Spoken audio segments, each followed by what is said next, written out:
রাধে রাধে বন্ধুরা, তৃপ্তি ব্যানার্জির ইউটিউব চ্যানেলে আপনাদেরকে স্বাগত জানাই।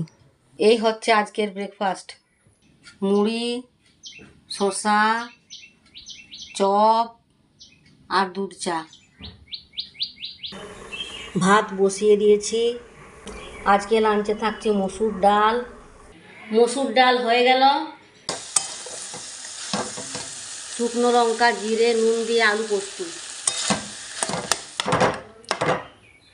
আলু পোস্ত হয়ে গেল। এরপর হচ্ছে কুমড়ো ভাজা। লাস্টে একটু মিষ্টি দিয়ে দিলাম আর পোস্ত ছড়িয়ে দিলাম। পোস্তটা দিলে কী হয় বলুন তো, খেতে খুব সুন্দর লাগে, বেশ মুচমুচে হয় একটু। সব শেষে হচ্ছে পাঁপড় ভাজা।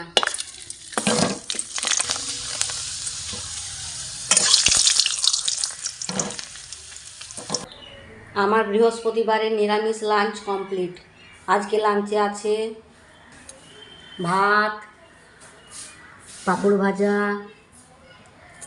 আলু পোস্ত, দই, মসুর ডাল আর কুমড়ো ভাজা। এ হচ্ছে বৃহস্পতিবারের নিরামিষ লাঞ্চ। আমার এই ভিডিওটা যদি আপনাদের ভালো লেগে থাকে তবে লাইক করবেন, কমেন্ট করবেন আর নতুন হয়ে থাকলে সাবস্ক্রাইব করবেন আমার এই চ্যানেলটাকে।